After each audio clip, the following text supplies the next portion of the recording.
Bon, ben on est rassemblés comme chaque année depuis 2005, le 29 mai. 29 mai, qui est le jour anniversaire du non des Français au référendum pour le traité constitutionnel européen.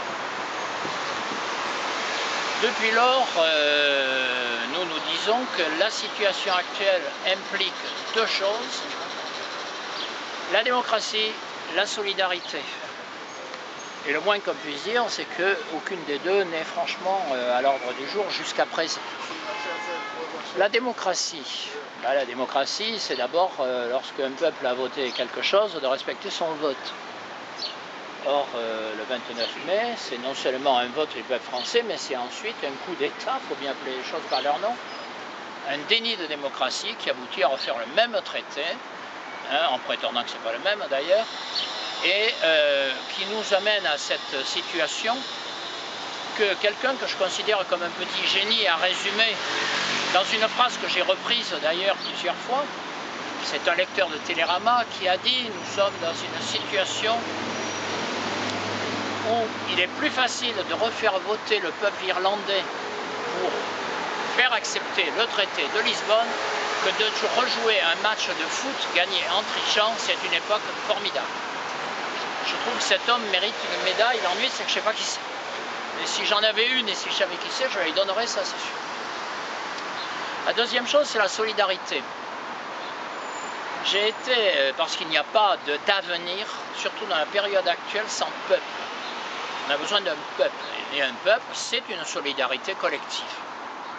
On fait partie de cet ensemble. J'ai été frappé ces derniers temps, comme beaucoup d'entre vous, par la déclaration absolument ahurissante de Christine Lagarde,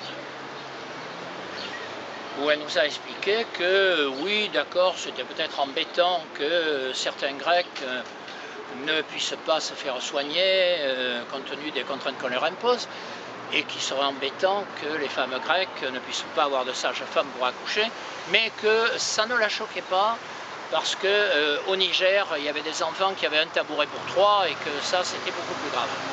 Alors, c'est un vieux truc, un très vieux truc, de la part des gens qui ont tout, que de dire aux gens qui n'ont pas grand-chose, qu'ils doivent en être contents parce qu'il y a des gens qui n'ont rien. Ça, c'est un truc vieux comme le monde. C'est une des grandes méthodes et un des bestes du conservatisme.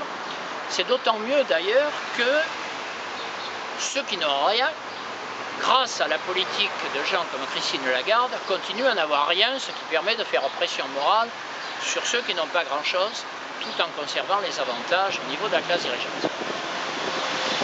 Bon, c'est effectivement agaçant, je dirais sous une forme pas du tout humoristique, que certes ce sont des pressions morales et que je comprends qu'on ait des dégâts moraux, surtout quand je me rappelle que Madame Christine Lagarde a été de ceux qui ont poussé, du moins qui ont aidé, qui ont facilité, qui ont laissé faire un tribunal arbitral pour que Bernard Tapie ait 45 millions de dommages moraux.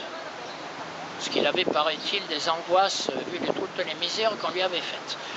Donc Madame Lagarde est un connaisseur en matière de dégâts moraux, ça c'est sûr, mais ils ne sont pas toujours où on le croit.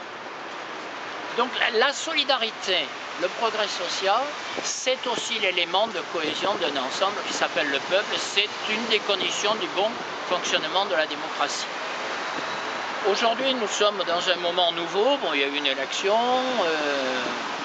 Ma foi, nous allons voir ce que ça donne. On ne va pas porter le jugement 3 jours après. Tout ce qu'on peut souhaiter, c'est que ça se passe mieux que c'était avant. A priori, ça semble être difficile que ce soit plus mal, mais on ne sait jamais.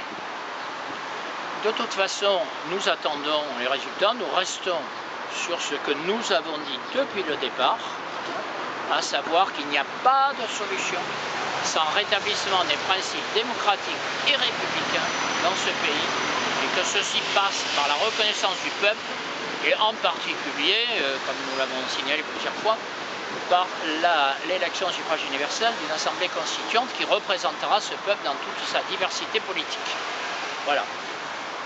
C'est sur ce, j'allais dire ce vœu, non, c'est sur cet appel à la lutte pour cet objectif que nous sommes encore réunis aujourd'hui et que nous continuerons de le faire comme d'habitude le 22 septembre et le 29 mai devant cette plaque qui commémore le début de la République française, de la Première République qui a été officiellement proclamée ici même, à l'époque où les lieux étaient un peu différents, évidemment.